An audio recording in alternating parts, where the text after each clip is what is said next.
on the same page as Solid A. Because I look at it like, and like you say, if we're talking about '90s hip hop, to me that's a whole different monster.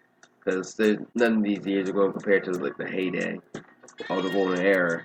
So then it will always get like a C or whatever. Right, but at the same But time, you have to go into mindset where you didn't see in 2006 yet.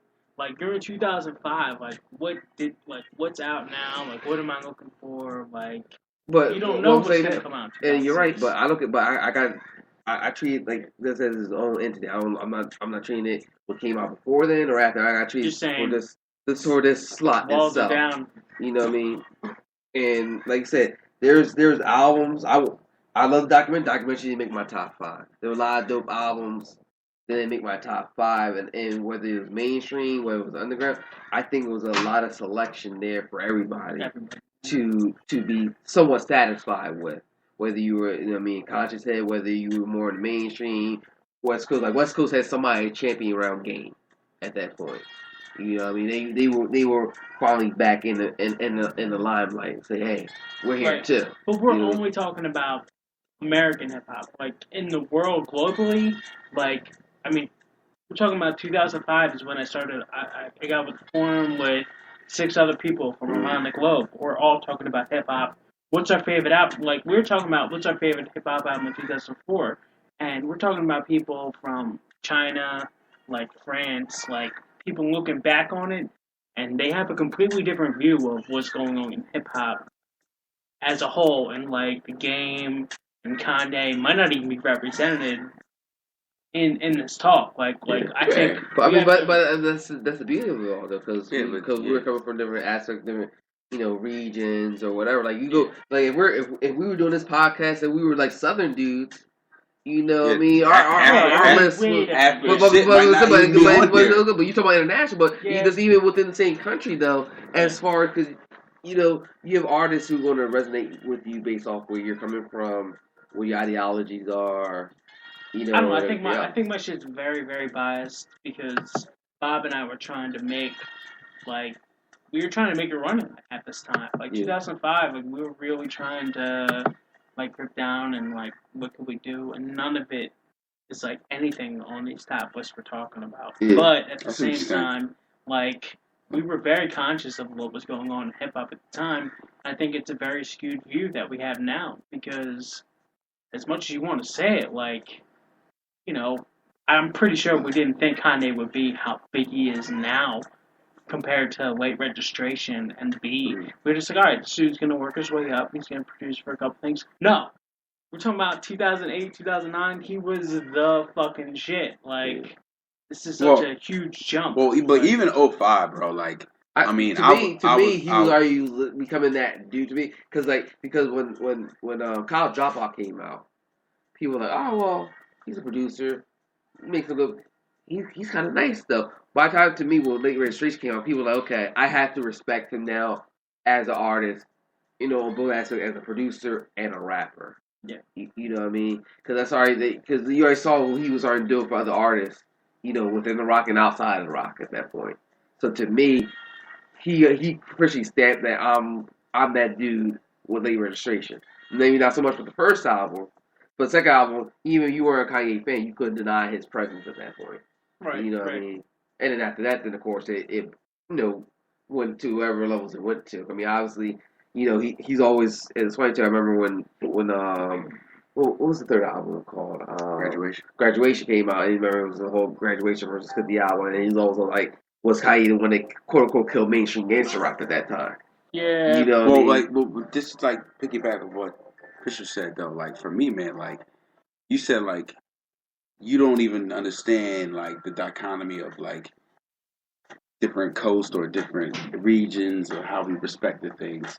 But I would say in 2005, with Kanye, all right, for me, all right, I just can't speak for everybody else, but at a young age, I was privy to good hip hop music, what I considered good hip hop music, quote unquote, I got quotations, that was respected around my peers. So that's all we can kind of say. I mean, no, but it's not respect around peers. It's just the fundamentals of hip hop. How is this artist exemplifying those characteristics? And then you have your answer. But a lot of people don't always have those beginning starting points as their qualifications. Some people are like, okay, well, how many albums did you sell? Right. That has nothing to do with anything. Well, all right. So boom. Sorry. So what you just said, boom. When I'm riding in my car, 2005, I'm a young adult. I'm a young man.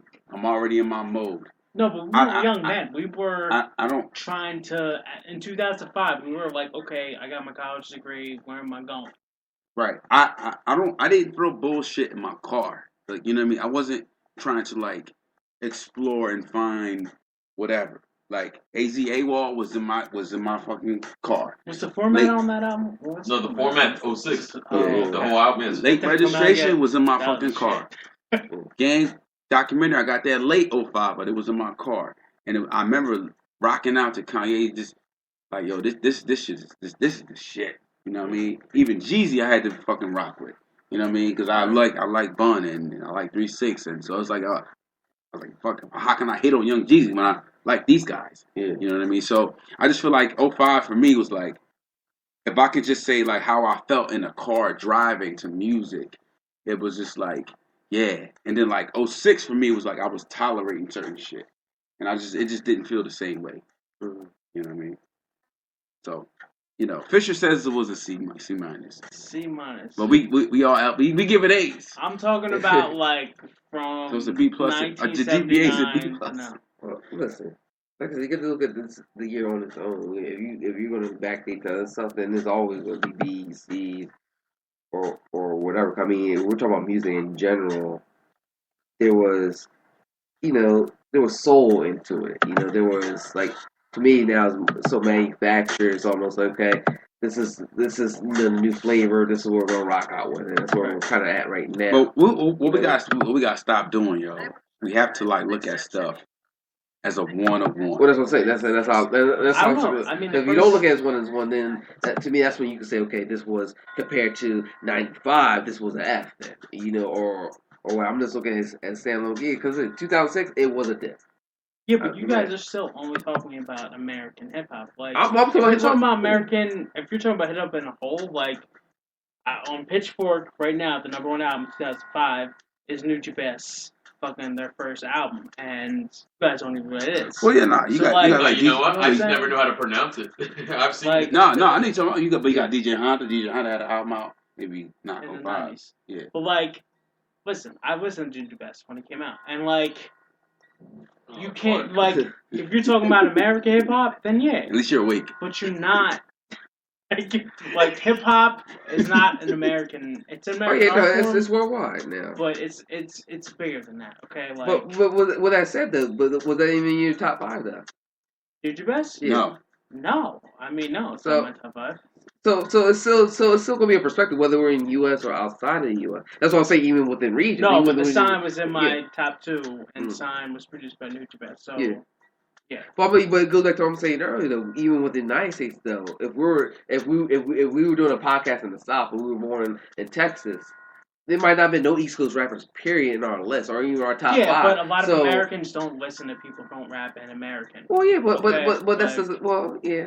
You know what I'm saying? No, I listen to Spanish rappers. Yeah. I've listened to French rappers. No, and you're right about that. You know what I'm saying? Like, there are better people than fucking the 2005 we're talking about. Oh no, I agree with that. But you have to look at it like 2005 that's very skewed into the East Coast. But we could be very spoiled in that aspect because it started here. If we had grown up on the West Coast, I think it's more we would have United a States very bias. different.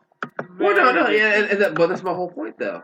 As far as reading, like, if we're in, like, say, France, Germany, Russia, whatever, we gonna have more worldly view. If we go up in Cali, we ain't giving props to Ninth Wonder or Sean. Well, but that was my whole point, though. That's my whole point. Let's go by region. But you took a step further to say outside country. Yeah, so somebody outside the country is going to have a more of a international viewpoint because of course they're going to listen to their local product. Right. Plus, what's going on in America because still America still is the mothership.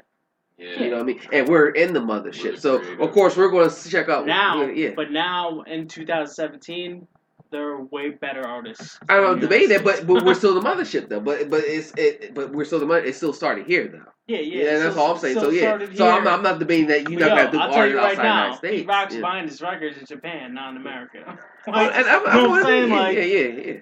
Like, these are still the gods. Like, the gods haven't changed, okay? Yeah. Listen, like, Kanye might think he's a god, but he's not. Like, like, we're talking about the originators of hip-hop, and if you're going to continue on that lane, like, America's not the place for it to be. Like, we're talking about it being a very commercial thing, and... Yo, man, alright, so, before we sign off, it's a very thing you say. Yeah.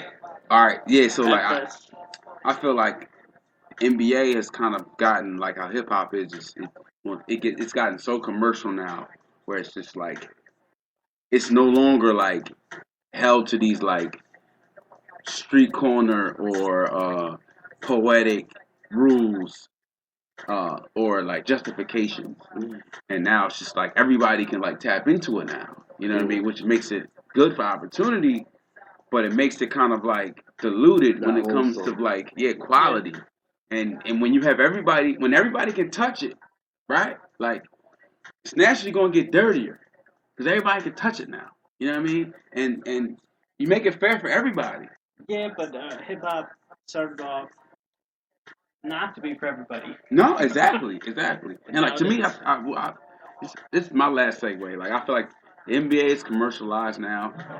The game, I love basketball as a game. I feel like the game is watered down. It's for profit over quality, and I feel like hip hop is becoming the same thing.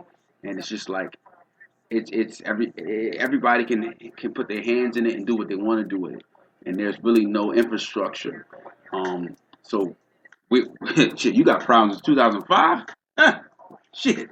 What you feel about 2017? You know what I'm saying? No, I think 2017 is a good year. I think, we're at a completely different point. Like, pretty much now it isn't about major labels. It's about can you get an audience? And is that audience willing to buy a record? And nowadays, no one's trying to pay for anything.